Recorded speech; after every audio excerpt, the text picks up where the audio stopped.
Hello, friends. Okay, I'm gonna chill here for a little bit while everyone gets started. We're in my kitchen-ish right now. This is like the little kitchen hallway area here. Ooh, we already got 4 people and 1 like. Thank you very much. Yeah, sorry for that glare. There really isn't good lighting in my house, honestly. Let me just see. That's, like, kind of better. Yeah, and then you can see the cat tree if any cats get up there. Yeah. Well, down to 2. No, sorry, there's a mental image in my brain that was when people are like, "Oh, they're on. Ooh." And I know that's not the case, so let me check my socials and all of that. So, I just posted to Instagram that I'd be going live, so yeah, I'm just gonna hang out here, wait for a few more folks to come in to um, introduce the topic because it's a heck of a topic. Hey, babe, thank you for modding tonight. Case is my partner, and they've agreed to be a mod for tonight. I don't expect a lot of people to watch this, but I also know that this is a semi controversial subject. Um, so we shall see how this goes. But I also know a lot of folks wanted to talk about that. Hey, April. How are you?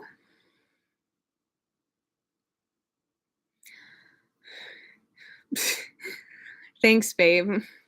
My partner is a Hufflepuff. Hey, Eeyore. Oh my god, voice channel raid. Thank you. I have not looked at Discord in the last like half hour. So, hi. Hello. How is everyone? I hope you're having a wonderful day. We're gonna talk about gay shit in the Bible. Hello. Everyone tell me how you are. And like what's going on in your life. Ah. This is a lot. And it makes me happy. Um, yeah. So for those of you who are just joining, I'm in my kitchen because my office doesn't have like a good place to put my laptop. Um, so, oh, thank you. Yeah. Yeah. So today we're going to, yes, I am gay, my love. I also did competitive Bible verse learning as a kid. So, um, yeah, that was thank you, it's Lazy Oaf. I just kind of threw it on because I wanted something easy to put on, and then now that I'm actually thinking about it because I just kind of threw this together when I was like, "Fuck, it's like 15 minutes before I have to go live." Now I'm realizing, you know, the sweater kind of applicable. You know, it was not that they were it was more of a like we made a competition of it in my Sunday school class and um my my group is very small because my church was extremely small, but yeah. Yeah. I get that Huffleclaw. I'm more of a Griffin Puff, like 3 parts Gryffindor, 1 part Hufflepuff. Um yeah. So thank you everyone for joining us. Me, us. I'm saying us because Goose is like over there drinking water. He did this to me earlier tonight. He's been doing this thing where when I scoop him food, he tries to grab the scooper out of my hand and he accidentally scratched me because he literally has no concept of like that he can hurt anyone. So, uh I don't blame him, but also, hey. Gotta get some water. Um Goosey boy, are you gonna come join? He might climb up on the back of the chair. Um this is their favorite chair to climb on. Okay.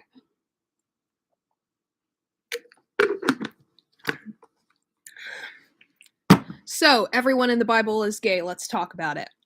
Um, no, but, like, yeah, also, um, I thought that this would be a good subject to talk about because I've kind of been wanting to do more theological based videos, but I've kind of figured out that hey, Bridget! Hello!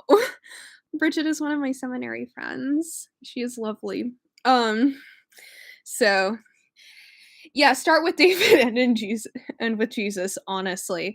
Um, so yeah, I've been wanting to do like a series of more just like theology based topics, but honestly, the process of like researching, filming, and editing a video on theology very much makes me feel like I'm in school again. And I have not pursued any further education since my MDiv, specifically because I don't want to be in school again or have anything feel like that whatsoever. So I thought live streams would be a bit more fun. That way it could be a little bit more off the cuff, just like talking about various things. I do have like a couple of like examples and stuff that I've like thrown together of my research over my life as a queer Christian. So, yeah. Um but anyway, I guess actually cases um point is kind of where I was thinking of starting. David and Jonathan are kind of the prime example of the gayest people in the Bible. Um, that I think most people probably have considered that at this point. Um, like David and Jonathan are super gay.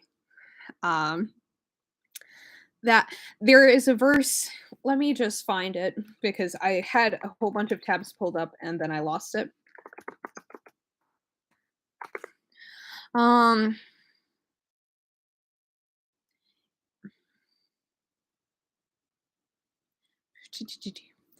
yeah, a whole bunch of that's stupid. Sorry. There okay, so First Samuel 18:3. Yeah. Well, that one says, depending on, nope, I'm not going to the Church of Jesus Christ of Latter-day Saints. I want Bible Gateway. I'm prepared. Um, but that is where they basically say that, you know, John, they loved each other as they were their own soul, but also there was a verse in their story that says their love for each other was more than that of any woman.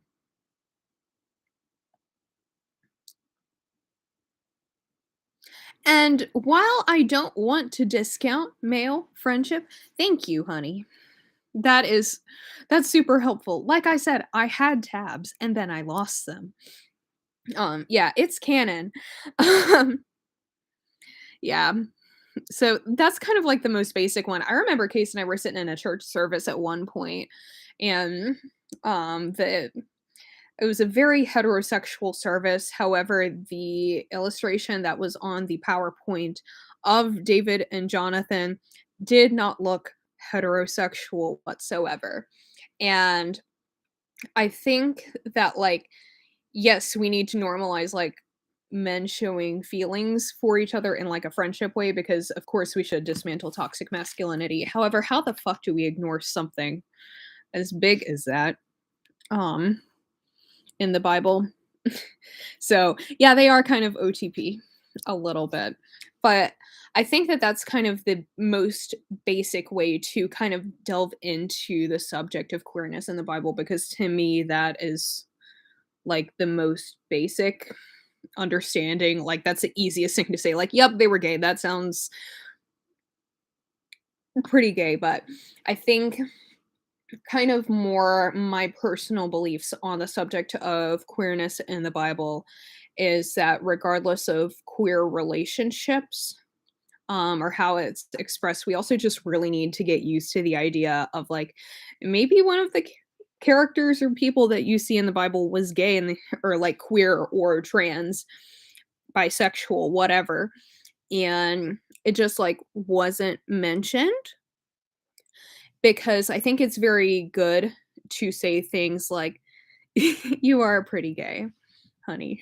Um, but, like, it's very good to explicitly state that, there is actual gay representation in our holy text. I also think it's, good to just, like, apply that lens to things instead of, just, like, reading the Bible as a queer person, and knowing that probably, like, there were some more people in there who were queer.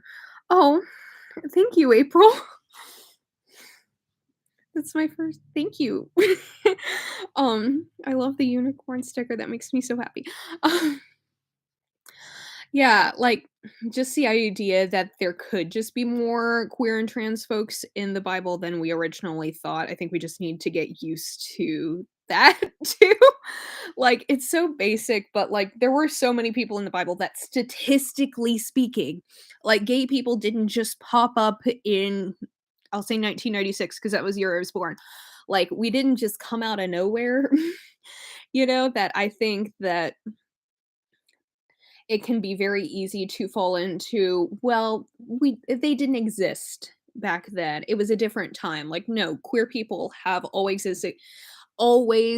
existed throughout, like, every culture, because if you think about it, there's also, like, the ancient Greeks, which Alexander the Great, pansexual icon, you know, so queer people have always existed throughout cultures, and I think that that is kind of what I would encourage people to start with for looking for queerness in the Bible is that, like, maybe there were just more people that just it didn't get mentioned. Because if you look at the Bible, there's actually a huge diverse representation of all sorts of marginalized groups, and historically speaking, that's who Jesus stood with. So why wouldn't he have gay friends? Because there's lots of clobber verses that we can talk about, but I think that's a different stream. If you don't know what I'm talking about when I talk about clobber verses, that's the whole like it's a sin to lie with a man as you would a woman, or like stuff like that. I, I I don't. I can go into that, but I one of the reasons that I haven't pursued ministry a little bit more fully in the last couple of years is because I don't want that to be the full focus of my ministry, because as a gay person in the church, it's exhausting. Um, but that's the thing. And hi, Christy. Sorry, I got into a little rant there. I had ideas, so yeah. So that's kind of where I wanted to start off the sort of discussion with about queerness in the Bible, is that more people are gay than you think. I mean, you encounter more gay people than you might think in your day-to-day life, so why the hell shouldn't they be in the Bible? I feel like that's basic. Um, let's see. Because then there's also queerness. So David and Jonathan to me represent like queerness in the most like explicit form in the Bible. Um, in the sense of, yup, their love was like better than any woman. Great, cool. That's a pretty explicit way of saying they're gay. Um, and I think also queerness in the sort of academic sense, can also be expanded to use in subversion of gender roles, um, all and even broadening all the way out to people. Um, I would say some argue that queerness would be like anyone who is on the margins and subverts any sort of identity that has been projected upon to them by the dominant society. And I think that's kind of where we can sort of broaden the discussion into that into my original point of more people in the Bible are queer than you would have originally thought, just because we haven't been taught to read it that way. Because the Bible represents so many folks on the margins, I think it's pretty obvious to me. Um, So, for example, I'm going to um, link this article that I actually used a few when I was in college for doing a paper on queerness in the Bible about Rahab being a representation of queer. It's called Queers in the Borderlands: Rahab, Queer Imagination and Survivals. And it basically talks about um, Rahab being, because she was a sex worker and was on the margins of society, that kind of put her into a position to subvert societal norms of what was her identity, if that makes any amount of sense. That's like the long and short of it. It's um and like saying that she's queer is not to like say anything about her sexual preferences or to force an identity upon her necessarily, but to use sort of the academic definition of queer and to use the sort of politicized version of queer. And God, I sound so pretentious right now. I'm gonna needed to dial it back a little bit because that's kind of really what I'm trying not to do. Um, um, so then I'll note that the title of that paper that I use this article in was he tried to make them go to Rahab, but she said no, no, no. Thus becoming one of my favorite paper titles I've ever written. The paper was just like okay. It got like I think a B plus, but the the title was fantastic in my opinion. Yes. Yes. Mm.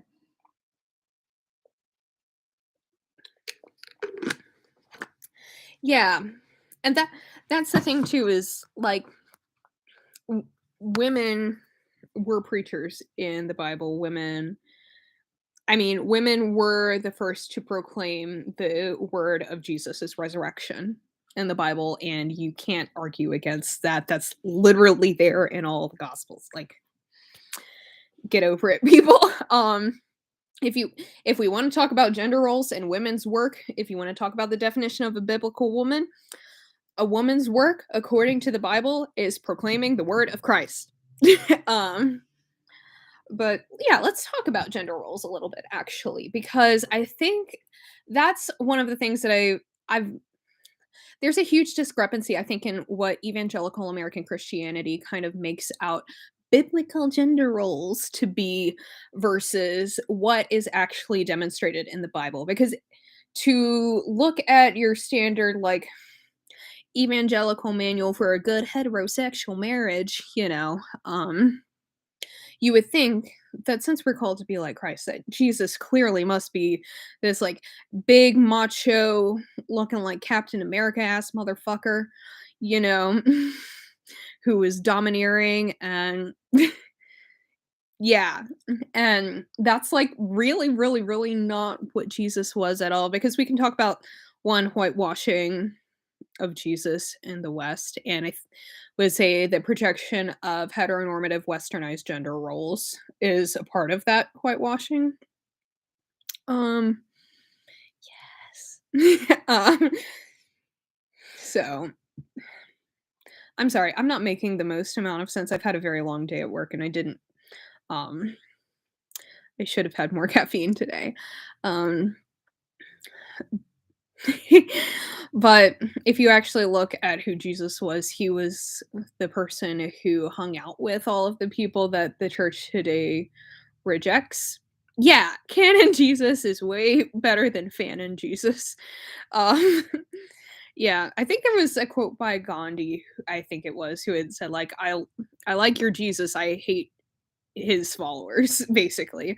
Like, probably in nicer words than that because he was Gandhi or whatever, but I think that that's sort of we've gone massively wrong in our interpretations of Jesus because and I'm including myself in this because I don't I don't want to be a hypocrite because who does? But two, I also don't want to always be like, well, Jesus was on my side and specifically supports my opinion because I am often wrong. Um, but Jesus wasn't like this huge, like, coming in to beat your ass kind of dude. Aside from the one time when he got mad at people for desecrating the church with capitalism. Like that, I think, that he definitely did. He flipped over tables and chased people with a whip. Jeff Bezos, watch the fuck out for the second coming. Uh, but in most cases, he was very gentle and kind and open to all of the people that the church today wouldn't. Sorry, I'm just thinking about if Jesus ever met Jeff Bezos. Um, I would say he wouldn't because Bezos is going to hell, but I don't believe in hell, and I think that's gonna be my next topic for a live stream is how I don't believe in hell. Um, watch out for that next week, friends. Um, yeah, and I think as we can tie in everything to the cishet patriarchal evangelical stuff, we can tie into the fact that, like, just as queer people are ignored in the Bible, women as pastors and deacons in the Bible are ignored as well. And it all comes from the same place. Yeah, Jesus won't kick your ass, but he will flip your tables. Yeah. That's why I have 2 tables in my kitchen just in case, like, Jesus comes in and needs to flip one, like, we have an extra, you know? Um, so but all of that is tied in together, and I've seen so many people, um, like, talk about, like, "Well, women shouldn't be pastors, women shouldn't preach the word in the same way men will," and quote that one verse in, I think, First Timothy. Hi, Sharon, it's all good, I'm just rambling. To catch you up, everyone in the Bible is gay. Yes, even that one that you're thinking of. Yep, they're gay too. There you go. Um, so where was I? Sorry. I just continue half of the reason I wanted to make the stream was so I could make that joke over and over when people come in to my stream was just to yeah, because I think I'm very funny. Um, but I remember talking with a friend who he had said that he was a bit more of a biblical literalist than I am, but he was talking about how um at first when he was younger he didn't believe in women being preachers one because that's what the church always taught him that like there weren't any women preachers in the Bible, but he like did more research. He actually looked into all of the different examples in the Bible and he was like, "Oh, actually women are preachers and deacons and bishops in the Bible. Why did anyone ever say they're not?" And it's because of the patriarchy. Um but I also think that that's an interesting thing to think about because if we're talking about biblical literalism because I think most of the folks who would claim to not be on board with women as pastors, to not be on board with queer folks in the church, would likely claim themselves to be biblical literalist, um, but doesn't biblical literalist when it comes to what? Uh, like I mention my dad a lot in my theology videos, but that's just because he and I talk about this kind of stuff all the time. He's the reason why I think about this stuff all the time. I would say he trained me very well. Um, but he said that he doesn't understand why biblical literalists don't seem to take the love your neighbor as yourself part the most literally out of all of them. This is also my dad who doesn't think that anything after the book of John in the Bible was necessary because like Jesus was kind of it. Why do we need that Paul guy? He was kind of he was kind of weird. Like, and I don't 100% disagree there. That's also another subject of why the fuck do we need Paul? Um, I've grown to love Paul a little bit more when I take things in context, and learn a little bit more about teachings, because I'm also realizing that those are sent over, like, all of his letters that are in the Bible are sent over the course of his entire career, and, quite frankly, I would not like some of my emails from college to be published as a holy text. And I think when you take it like that, you're like, "Okay, there's a little bit more grace there." I wouldn't want all of my emails from when I was doing my seminary internship to be published and taken literally. Yeah. Yep. There's just so much historical context to support marginalized folks being in places of leadership in the church, because guess what? That's who Jesus came here to help. Um, yeah. Yeah, like, I don't think Paul was the greatest dude ever. I think he was a deeply human dude who probably wouldn't also be on board with everything that he said, being put as a holy book. I think he would probably listen to some of the things that we say in church now and be like, "Dude, don't take that literally. I was just trying my best." Like, at least that's what I would say if I were in Paul's position. Maybe I'm just, like, projecting my own feelings. Um, I hope that you don't, like, I can't tell how much background noise there is from the heater or anything, um, but it's making my house warmer, so that part's nice. Um, okay, let's see. I know that there was, um may I also just suggest Ruth and Naomi as an example of yeah, sorry, my friends are very funny. All of y'all are very have a great sense of humor, and I love that. Um, yeah, you are good, Christy. I do the exact same thing. Um, yeah, um, exactly. That's kind of how I feel, April. Um, because clearly, like, in that day and age, Paul would not have had the rule of write all of your emails as though they're going to be read aloud in a courtroom thing. Aw, Xander's watching. Yeah. Yes, Ruth and Naomi. I love their story so much. But imagine, if you will, a little bit of sapphic love in there as well. Just because I mean, all big Xanders listening to. Oh my god, get all of the Xanders. um, but imagine, if you will, Ruth and Naomi as a sapphic couple, because their dedication to one another. And I get, like, I have some gal pals that I would 100%, go to the ends of the earth for. And I'm not discounting that by any means. But, like, what if though? I'm not saying that they were explicitly, but I am saying, in the sense of, like, does it hurt anyone to consider it?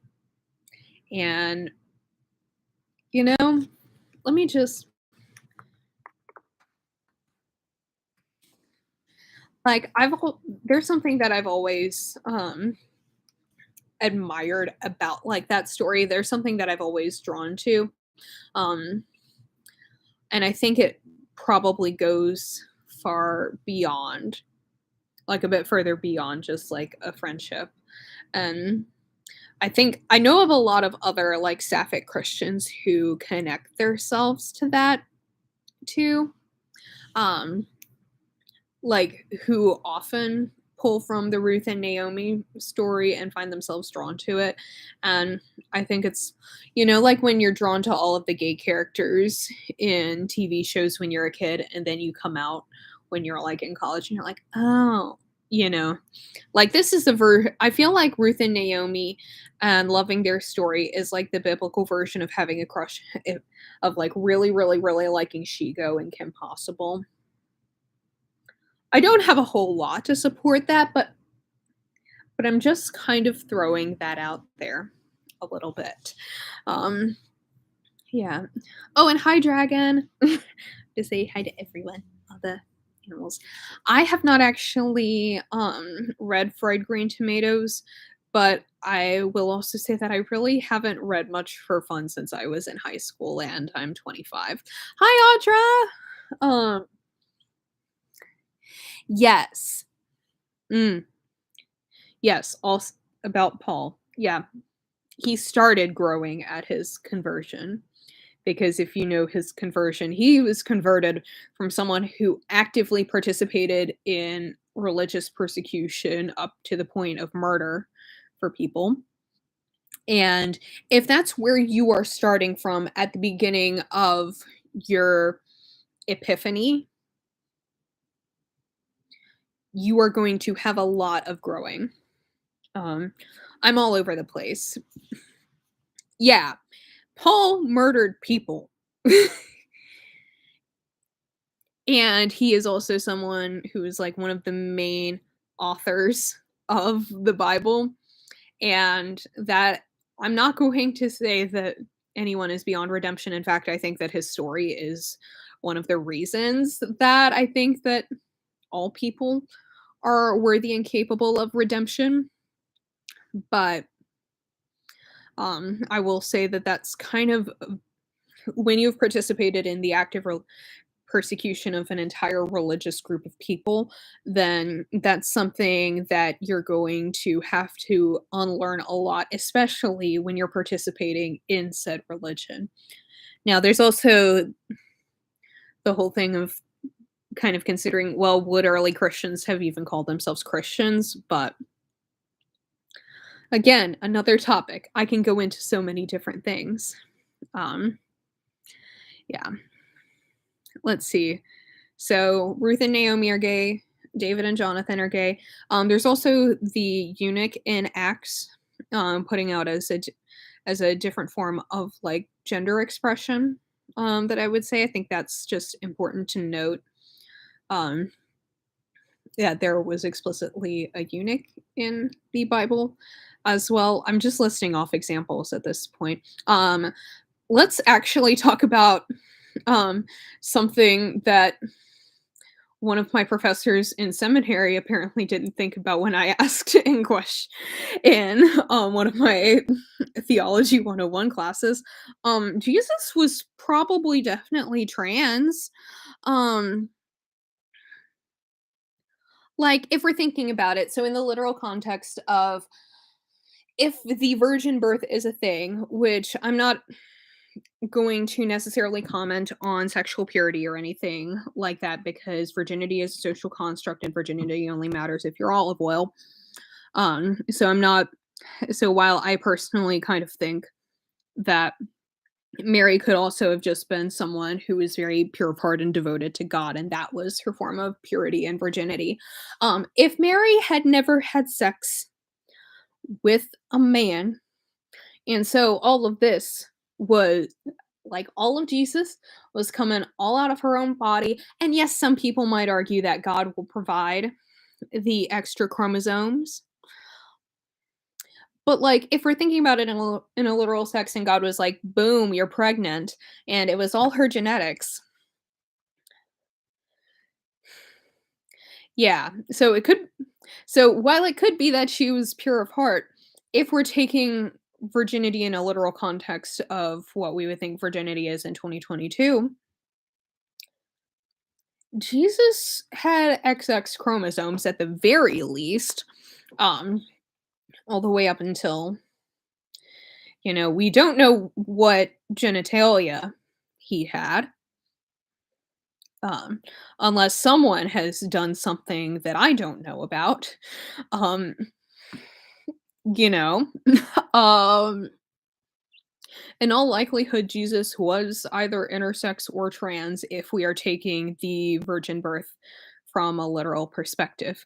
And I think what would it mean to have a gender non-conforming savior? Because already in the forms of gender roles that he did not pursue of kindness and gentleness and loving women, not in necessarily like the sexual way, but in the sense of like being kind and graceful to them. You know? Like, that Jesus was something. He was something else that he didn't fit into cis het gender roles, and I think, um, that was probably very applied in almost a literal sense when we take into account a virgin birth, so olive oil from Popeye has to be a virgin. I love that comment, April. Yeah. Yeah, so that's kind of where I make people mad when I think about it, but yeah, and it's fair to say that women were very oppressed in his community, and if Jesus I don't know entirely what the, like, doctoral process, is was way back in the day, like, I know that they don't have the same medical stuff as we do, so when they assign Jesus's gender, we don't know what his assigned gender at birth was, but if Jesus was intersex or assigned female at birth and transitioned to male or was raised as a boy because that's what he seemed to be in the Bible from what we know of his childhood. In that he shadowed his stepdad a lot in carpentry and was taught that way as well. And all of it has been referred to as, like Jesus was always referred to as he, him in all of our translations of the Bible. Um, to me, at least personally, I can't not see Jesus as trans or intersex or gender nonconforming, what have you. So that, and also, we learn in Genesis that God's preferred pronouns are they them.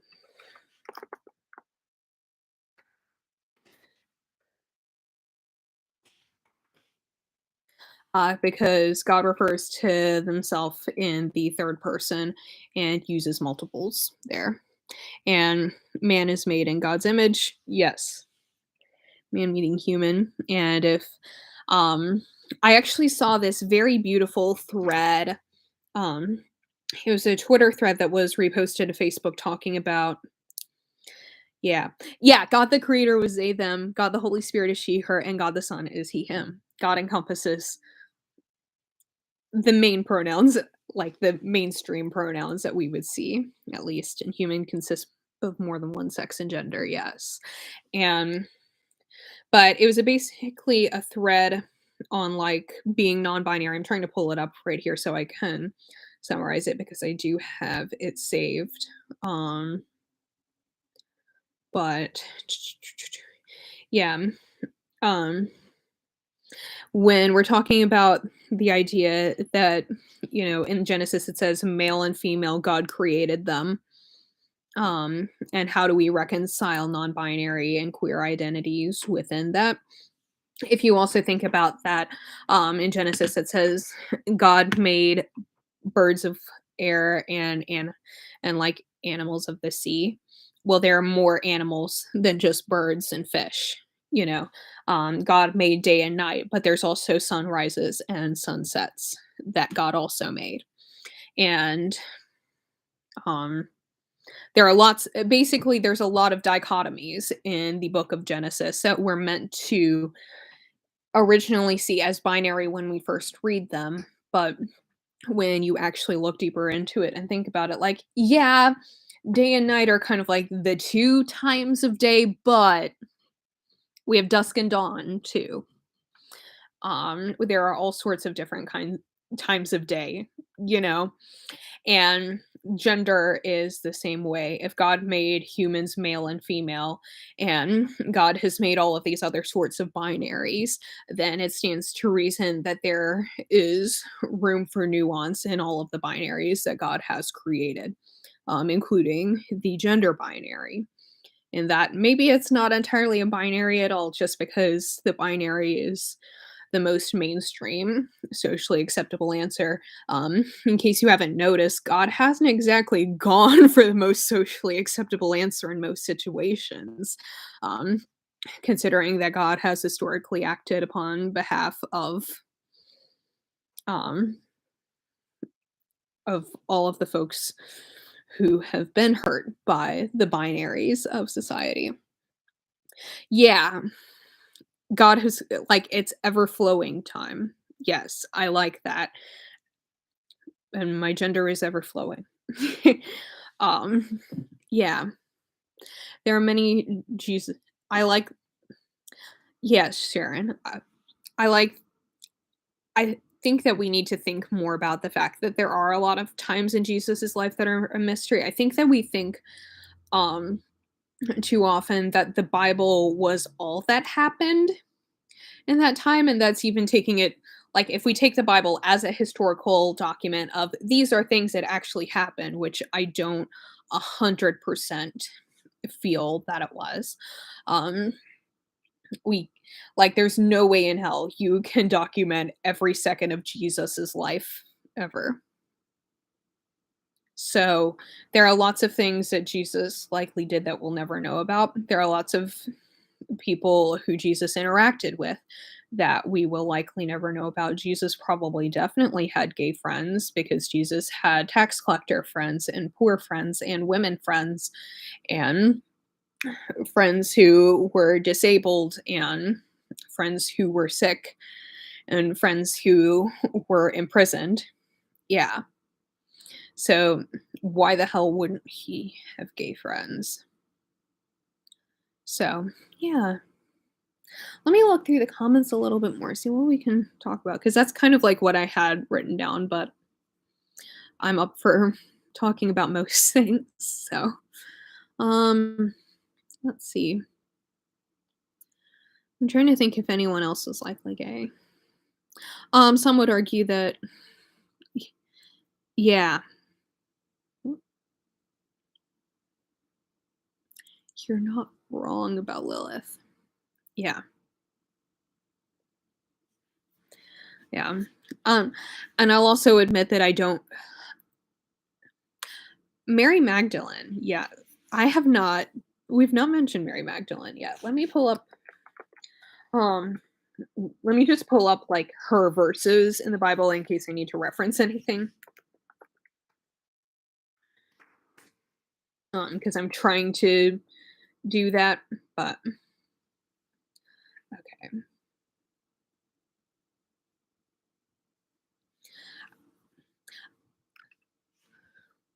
Let's see. I'm for someone who is like I have an MDiv, but I'm really bad at remembering what Bible verses are like very specific. Um,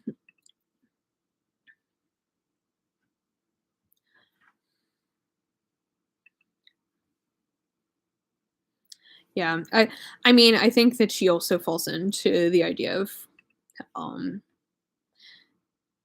queerness in the Bible as well. Sorry, I'm just really trying to find her. Like, there we go. Um,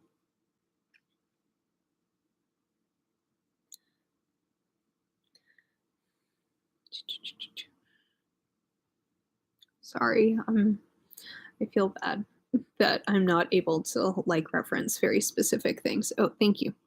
I'm just trying to, babe. I'm just trying to find Mary Magdalene's like origin story, like where she introduced. Yeah. Yes, I agree that just because allegedly in our interpretation they didn't have a concept of non-binary doesn't mean that we shouldn't evolve either. Um, yeah. Yeah, because I think that a lot of forms of Christianity suggest that if Jesus didn't explicitly do it, then we don't need to either. But like, Jesus probably didn't bathe as often as we do, you know? Like, yes, Matthew 27. Thank you, dear. Uh,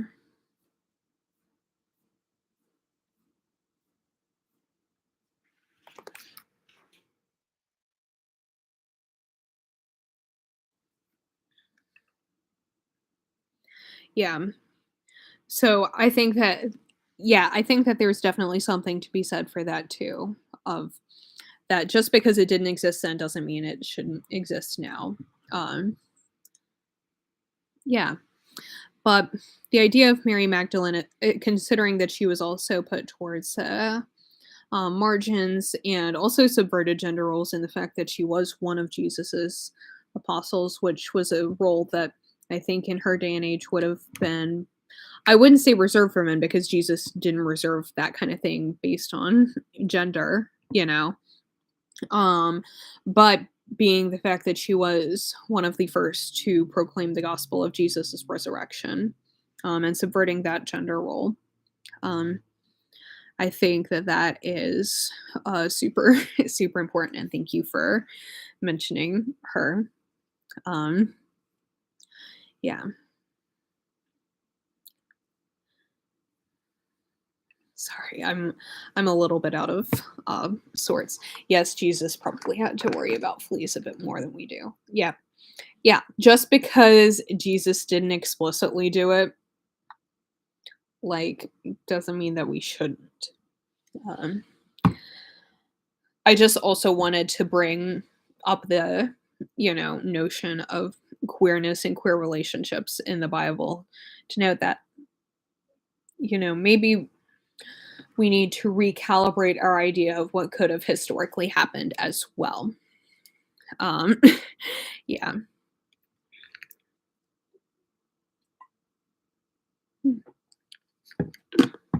I'm also doing some research for my current job about like the queer history of the Methodist Church, which is largely around like all the oppression that queer and trans people have faced as a result of the Methodist Church like not letting us get married and get ordained and stuff.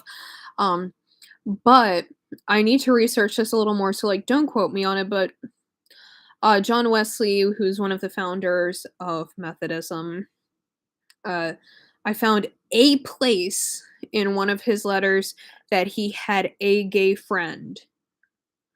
Um, and that, like, I'm trying to look a bit deeper into it. It's very hard for me to research because, like, all I could, like, it was basically like someone first name, very common name, known gay person at the time and was friend of John Wesley. So it's very hard to find because it's a name like Michael or like David or something. So very difficult to actually find um any further research on that. But yes. Yeah. I wanted to mention that in case my research brings anything further, that that might be something interesting that I find in the future. Um, and also if anyone knows any Methodist history and could give me a little bit more information and like knows what I'm talking about, let me know. But I have found one sentence ever um to support that. Um, yes. Yeah, I think I agree with you, Christy, and I think it's sort of a thing about, well, for those of you who are watching on the replay, because I should take that into account as well. I'm very bad at live streaming, so I'm trying to get used to this. Christy said, Jesus focused on changing people's hearts, not changing society or culture. We are the ones who should let our hearts cause the change of society and culture. I agree, and I think that's part of the whole part of like being in this world but not of it. So trying to make the world a better place, but knowing that the love that we have comes from a place not dictated necessarily by what other humans are telling us that we should do, but rather this sort of divine love that surpasses all understanding. Um, because I had a professor tell me once that um his goal as a Christian was to basically make heaven happen on earth. He said it a lot more beautifully than that because he's also a preacher. Um Shout out to Dr. Copenhaver. He's cool. Um But that's something that I've kind of taken into account just kind of as a life philosophy, even beyond like trying to actively study the Bible or anything like that. Um, but in the sense of it is our job as Christians, as people of faith, and I'm not assuming everyone here is Christian because I know that's not the case. But speaking from me personally, it's our job as Christians to let that love that we know that God and Jesus have had, um, and um, basically use that to show a better way of living that is countercultural. Um, but not from necessarily a place of like "Rawr," but a place of love and kindness. Like Jesus had a very countercultural way of loving people, um, of uplifting people who were previously put um, cast out from society. So, uh, and if we're supposed to live the way that Jesus lived, then why are we not loving those people who we see today who would have been like that? Yeah. Yeah. I think that's how my upbringing brought it up too, is separating yourself from non-Christian things. But I think there's also a very difficult binary between like what is Christian, what is non-Christian, like what is from God and what is not from God. Um, I'm not one to often recommend a whole lot of like Christian fictional literature, but I do recommend reading The Shack, or at least watching the movie. The movie is actually a pretty good interpretation of what happened in the book. Um, but basically, in the book, this guy meets God, the creator, redeemer, and Holy Spirit. And he talks to God, the creator, who was listening to some secular music, and God said that, no, I love the people who make this music too. Just as much as I love the people who sing gospel, the people who do contemporary Christian music, who sing hymns. And I think that's kind of a representation of how I sort of view a lot of the world. Um, and that I think it's a little bit more nuanced than just saying it's Christian or not Christian things, because one, there are lots of Christians who do secular things, who do secular jobs, if that makes sense, um, and make like secular art and secular music, if that but that doesn't mean that we are not to enjoy it.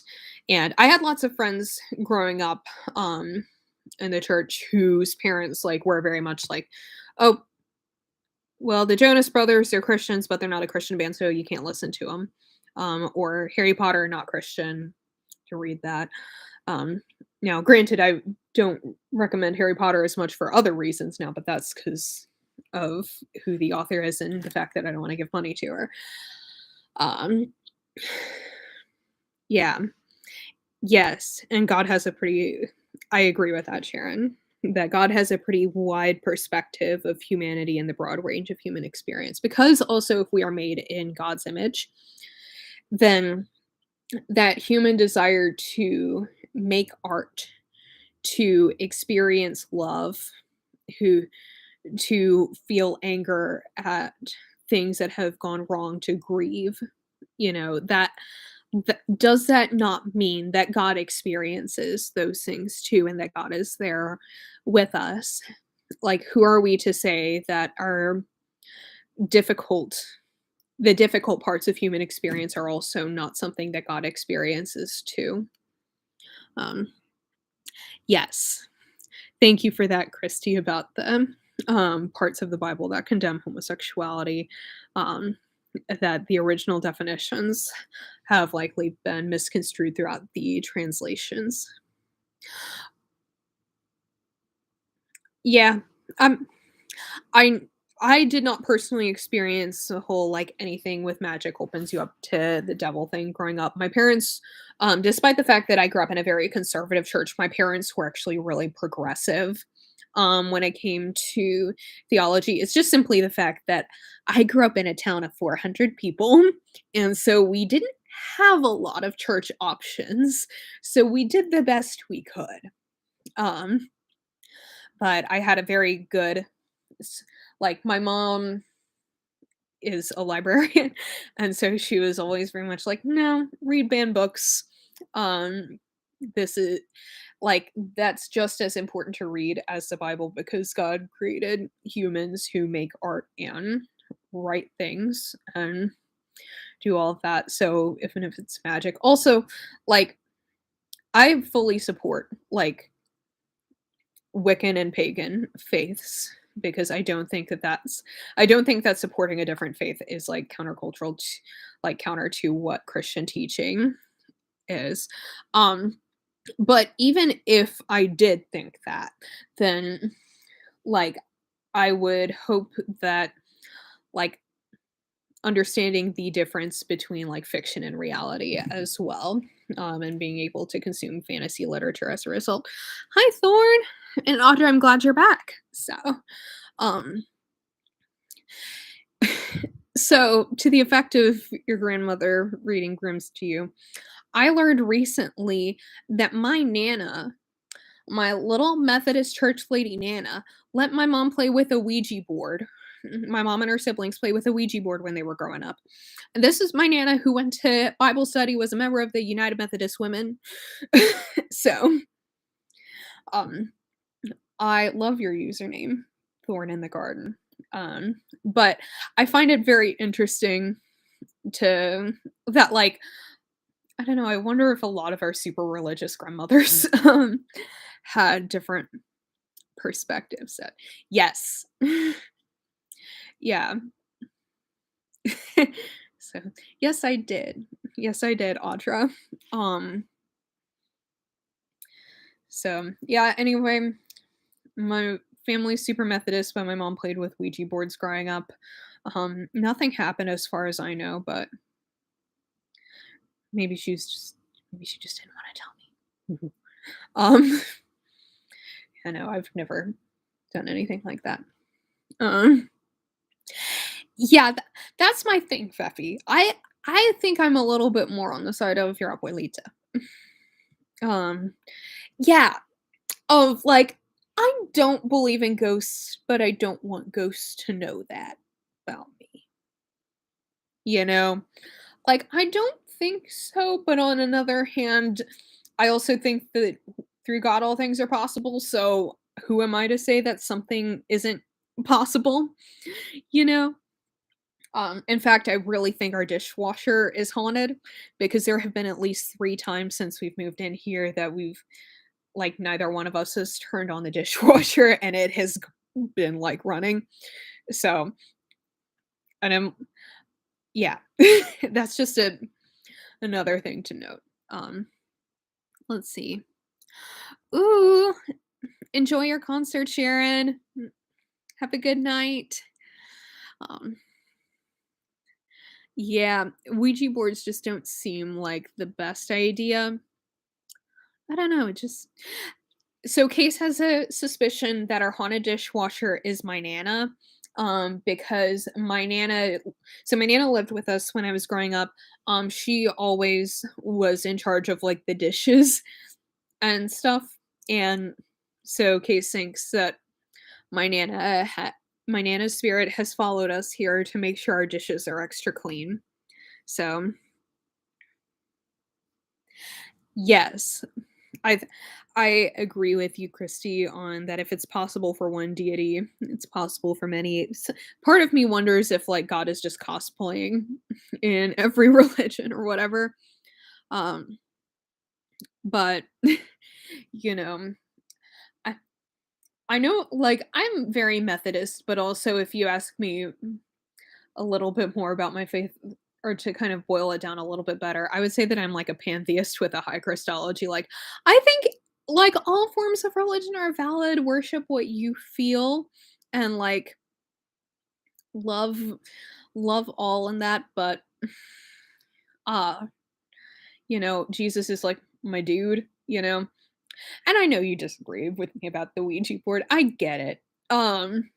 Because I also know that there's a belief that spirits just like I understand that like also just spirits like to fuck with us sometimes. I get it. I just don't think I'm too anxious to be fucked with by a supernatural being in my own house. I have one supernatural being that fucks with me all the time. So, yeah, but Jesus is my dude. Like, he's my homeboy, my friend, my bestie. I don't know. Ivy's my bestie, actually. Uh, I literally walk into the room when I come home from work and I'm like, "Hey, bestie, how's it going?" Talking to Ivy, my cat. So, but yeah, that's I'm a pantheist with a high Christology. Like, to what you want, I just happen to like the guy. um, and I feel like Trinitarianly speaking, I feel the most connection with like Jesus out of like God, Jesus, the Holy Spirit. Yeah. Yeah. Yeah. I also get that power shouldn't equal worship. I just know like how I feel about um because I also think that if you look at some spots in the Bible, you could also make an argument for maybe that um the Christian God isn't also the best thing to worship. Um and I think that might be a really good discussion to have like at another point when I'm like a little bit more prepared because I totally get why um Christianity, you know, isn't I don't believe that Christianity is a path for all. Um, I think that power equaling worship is how we got capitalism and oppressive governments. um, yeah, so I think that that's very different to fall into. Yeah, Jesus is my favorite character. Um, Jesus and the world are actually my OTP. You know. Oh, that's a Song of Solomon is also like the Song of Solomon couple weren't married. I just want to point that out as long as we're talking about like different forms of relationships in the Bible. Adam and Eve weren't married, but if we want to talk, but I'm just thinking about like Christ and the church as a couple, which you, if you grew up in a Christian church, you've probably heard of that like as a pairing a little too much, and I don't like that um because I think that it plays into the glorification of romantic relationships above all, when I think that all of the different kinds of love are holy, so maybe we don't need to put romance on a pedestal in the church. Um, but as long as we're talking about like things that don't agree with the proposed sexual ethics of the Bible, um, the Song of Songs, Song of Solomon couple were not married, and that's a steamy book of the Bible if you're ever interested in reading it. Um, the Jesus is my boyfriend songs, my mom actively like turned me off of Jesus as my boyfriend songs when I was growing up. Because my mom and I do listen to a lot of contemporary Christian music, and I don't see anything wrong with that. However, the rule was in our household is that if you could replace the word like Jesus or God with baby and the song still made sense, then the song was kind of gross and not actually like good theology. Which in retrospect, I thought it was just like a thing about like you're 5 years old, why are you singing love songs? Kind of a thing. But in retrospect, that's actually a really like good way of looking at it. Of like if you can replace it with like baby or sweetie or like some sort of pet name in a Christian song, then the theology is probably kind of fucked up.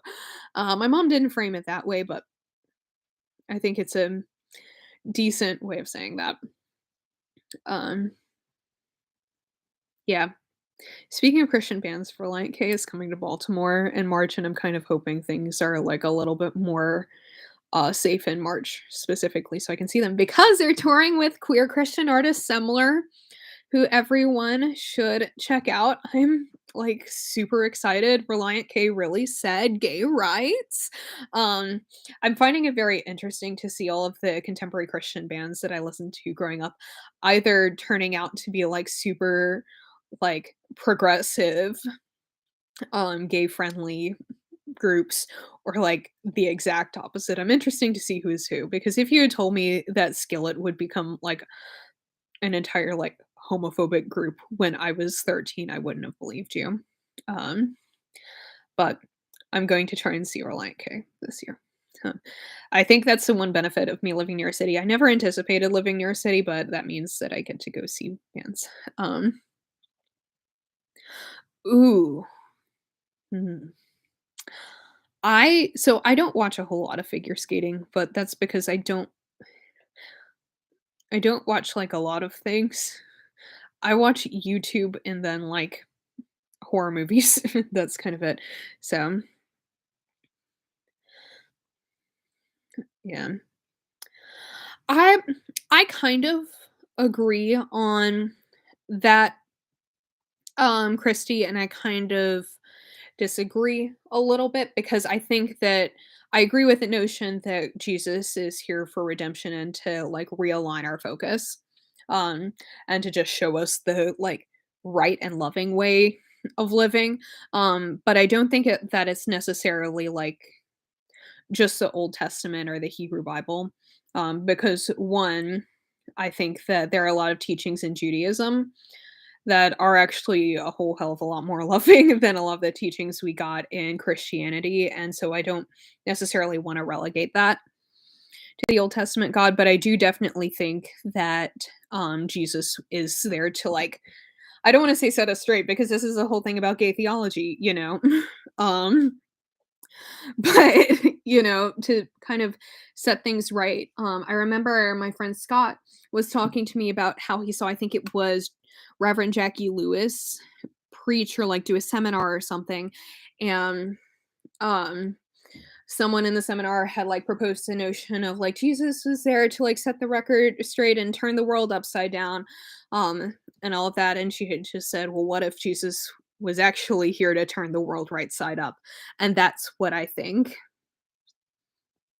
that so yeah, he said it he turned the world right side up, and I think people across time, regardless of faith or whatever, could use a little bit of that love.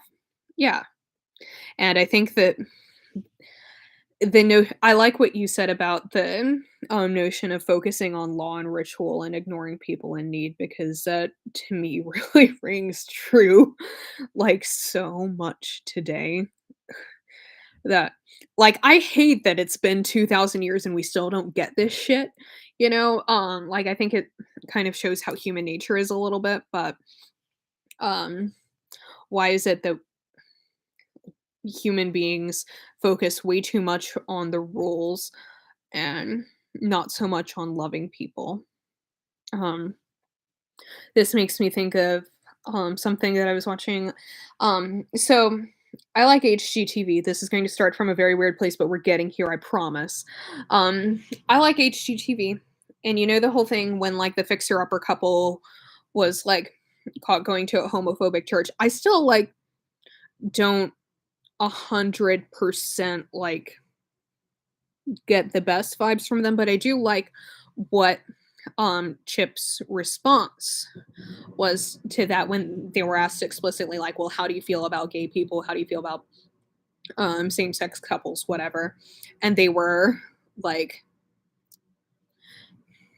ah, okay, yeah, I didn't think that's what you were saying, Christy, but I wanted to make sure like that we were like on the same page about that. Like I kind of thought that we were um yeah, I just wanted to clarify. I think we're all good. And I'm sorry if like I misinterpreted. Yeah. Um, but anyway, Chip and Joanna were like going to a church with like a homophobic pastor or something, and I I still like don't 100% know what went on. But anyway, they were asked like, "Well, how do you feel about gay people?" Um, Chip responded with, "Well, I think we're just kind of supposed to love everyone, and I would rather be loving than be right." Um, so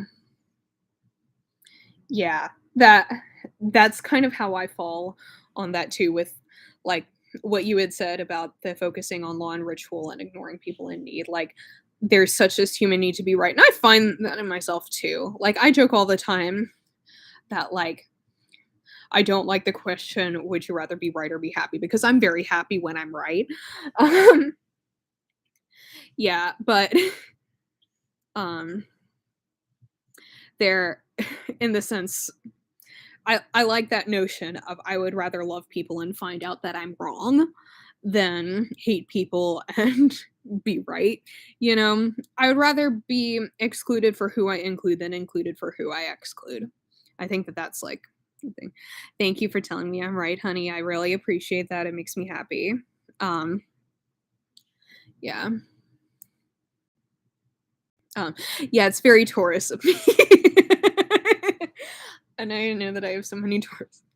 I love that so many people understand the Taurus in me so much. Um, yeah.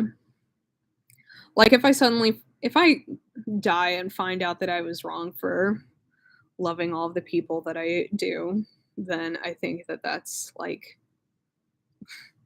I don't want to be a part of that heaven anyway. But I don't believe in hell, so who knows where I'm going. Yeah. Ooh, Angie, I get that because Case is a Virgo as well, so yeah. Yeah, we're both earth signs, so and I'm like so to like just be astrology-ish for a second because I don't know if I 100% believe in astrology, but the fact that it makes so many men angry when I say I'm into astrology makes me believe in it even more.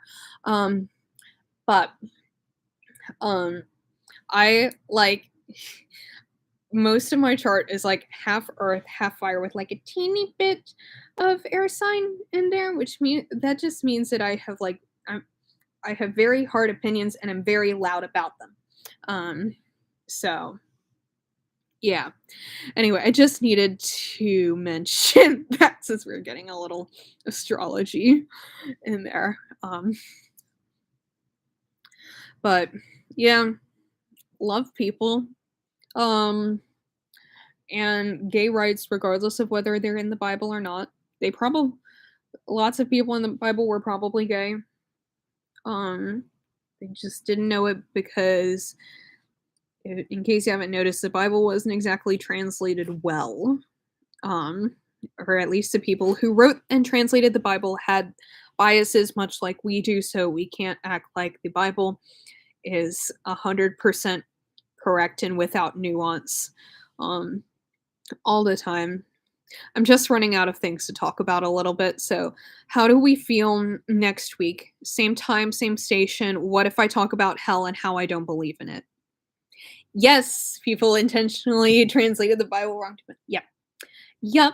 The word homosexual wasn't in the Bible until around 1950 something. Yeah. Um but how do we feel about talking about hell next week?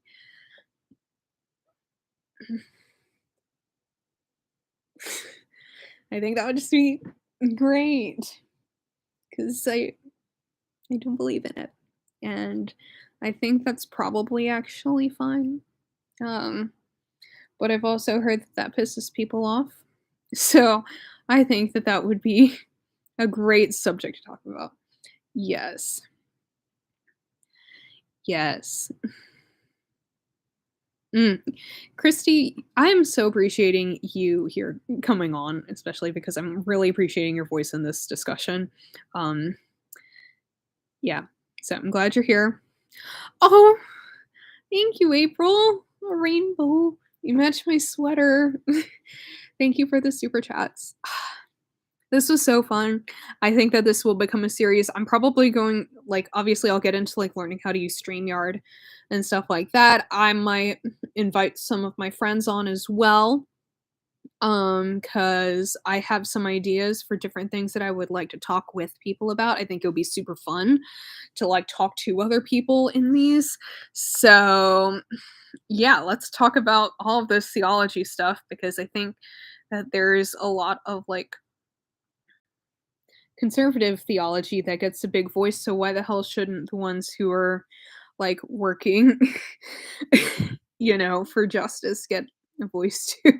And, Case, that's kind at my core after, all that, but yes, I would love your help with StreamYards. I'm all over the place, but I do like the I like what you say, babe, because I also agree if my opinion is if I die and I'm wrong, then it's not my problem anymore.